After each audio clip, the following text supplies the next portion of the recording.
pasti ada hikmah di balik ini semuanya, kita tahu atau yang tidak kita tahu. Bahkan Sayyiduna Umar ibn al-Khattab mengatakan, "Ma usibtu bi musibatin illa wa ra'aitu lillahi alayya fiha thalatha ni'am." Aku tidak pernah ditimpa oleh suatu musibah kecuali saat terkena musibah itu aku melihat ada 3 nikmat yang Allah berikan kepada aku. Al-ula, yang pertama, annallaha hawwanaha alayya falam yusibni bi'a'zama minha wa huwa qadirun ala dhalik. Yang pertama, bahwa Allah Ta'ala menjadikan musibah yang mengenaiku ini ringan dibanding dengan musibah yang lebih berat dari itu. Ya, Allah mengujiku dengan musibah yang ringan, tidak menimpakan musibah yang lebih berat kepadaku, padahal Allah kuasa melakukan itu. Ya, ini Bapak Ibu sekalian, beberapa waktu yang lalu banjir di beberapa titik. Ya, itu saudara-saudara kita yang terkena musibah itu mengalami kesulitan nggak? Luar biasa. Ya, nah, tapi sebetulnya jika Allah berkehendak, Allah kuasa menjadikan Jakarta tenggelam oleh air. Allah kuasa.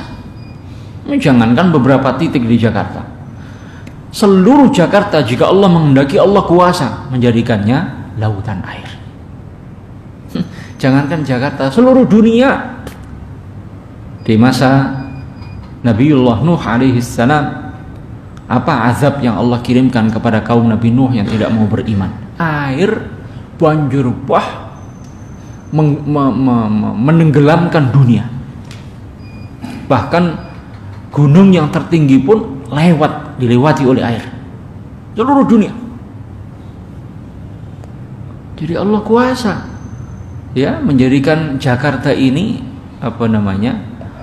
tertutup oleh air seluruh. Allah kuasa melakukan itu, tapi Allah tidak lakukan. Allah tidak lakukan. Allah kuasa mengenakan penyakit seperti ini, tidak pakai 1, 2, 3, 4. Semua Jakarta mau dikenain penyakit ini, Allah kuasa. Allah kuasa. Seandainya Allah menghendaki, Allah kuasa ini menyebar penyakit ini di seluruh Jakarta, seluruh Indonesia. Allah kuasa. Tapi Allah tidak lakukan itu. Berarti musibah yang kita alami apa? Lebih ringan. Ya, kita pernah ingat peristiwa pasukan Abraha. Sudah sering kami sampaikan. Itu ribuan, ratusan ribu pasukan gajah. Bagaimana Allah membinasakan mereka? Mudah saja. Allah kirimkan burung dari arah laut. Masing-masing burung pegang 3 batu. Ya, dengan kakinya 2, dengan paruhnya 1. Masing-masing batu sudah ada namanya. Tidak akan salah alamat. Ya. Tidak akan bingung cari alamatnya. Apa yang terjadi? Gampang. Burung itu terbang, jatuhin batu ke masing-masing dari nama itu, mati. Ada satu yang lolos, Perdana Menterinya Abraha. Abraha itu kan penguasa Yaman saat itu. Yaman di bawah Imperium Habasyah, Ethiopia. Rajanya Najasyi. Najasyi itu gelar, seperti halnya Firaun untuk Raja Mesir, Kaisar untuk Raja Romawi, Kisra untuk Raja Persia, Najasyi untuk Raja Ethiopia, Habasyah. Itu gelar.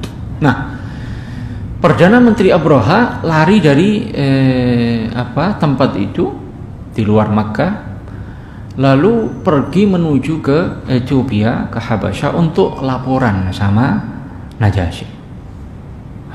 Dia berhasil keluar, tapi rupanya keluar itu dibuntutin sama burung.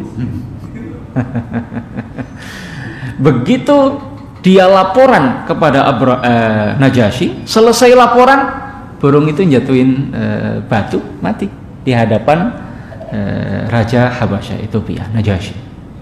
Allahu Akbar. Allah kuasa. Ya, Allah kuasa. Seandainya Allah berkehendak mengenakan bala ini, virus corona ini ke semua penduduk Jakarta tanpa terkecuali, Allah kuasa. Allah kuasa. Tapi Allah tidak lakukan itu. Berarti apa? Luar biasa kata Sayyidina Umar, aku tidak pernah ditimpa musibah kecuali aku melihat Allah memberikan 3 nikmat kepadaku saat ditimpa musibah itu. Yang pertama, Allah jadikan musibah yang menimpaku ringan. Allah tidak mengujiku dengan musibah yang lebih berat, padahal Allah kuasa untuk menjadikan itu. Wathaniyatu, yang kedua, annallaha ja'alaha fi dini fi dunyaya wa lam naj'alha fi dini wa huwa qadirun ala dhalik. Allah Ta'ala kuasa menjadikan musibahku ini. Allah Ta'ala menjadikan musibahku ini menimpa urusan duniaku. Allah tidak menjadikan musibah ini mengenai urusan agamaku, padahal Allah kuasa untuk melakukan itu. Bapak Ibu sekalian, musibah kematian, musibah sakit dan semacamnya, itu ujung-ujungnya apa? Ya matilah, meninggalkan dunia, itu ujung-ujungnya. Atau menderita penyakit tertentu, itu ujung-ujungnya. Tapi kalau orang terkena musibah diniyah, musibah dalam urusan agama, ya, dijadikan oleh Allah malas sholat, Ramadan puasa 10 hari itu udah ngetop, udah paling top itu, ya. Misalnya sudah tua, malah semakin apa, dulu nggak zina, pas tua malah berzina. Itu musibah yang berat itu.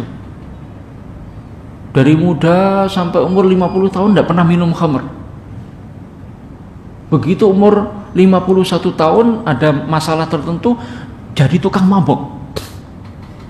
Ini musibah-musibah diniyah, musibah-musibah yang menimpa urusan agama. Ini jauh lebih buruk, lebih berat daripada ujian yang menimpa urusan dunia kita. Karena musibah yang mengenai urusan agama kita, akibatnya apa? Celaka dunia dan akhirat. Jadi kalau musibah mengenai urusan dunia lalu disikapi dengan sabar, justru menjadi ladang pahala, diampuni dosa-dosa kita atau diangkat derajat kita oleh Allah. Makanya kita bersyukur, ini musibah urusan dunia, bukan urusan agama. Yang ketiga, watsalisatu annallaha yu'jiruni 'alaiha yaumal qiyamah. Ya, nikmat yang ketiga saat ditimpa musibah, kata Sayyidina Umar, adalah bahwa Allah akan memberikan pahala kepadaku atas musibah ini kelak di yaumil qiyamah. Subhanallah. Ini apa? Positive thinking, ya, kecerdasan Sayyidina Umar menangkap apa? Nikmat-nikmat Allah di balik sebuah musibah. Ya, dan itu yang harus menjadi pikiran kita selalu. Itu harus menjadi sudut pandang kita, cara pandang kita saat terkena musibah, diuji oleh Allah Subhanahu wa taala dengan berbagai musibah, sehingga kita akan bisa tetap bersabar, tetap bersyukur kepada Allah Subhanahu wa taala meskipun dalam kondisi ditimpa musibah. Ya.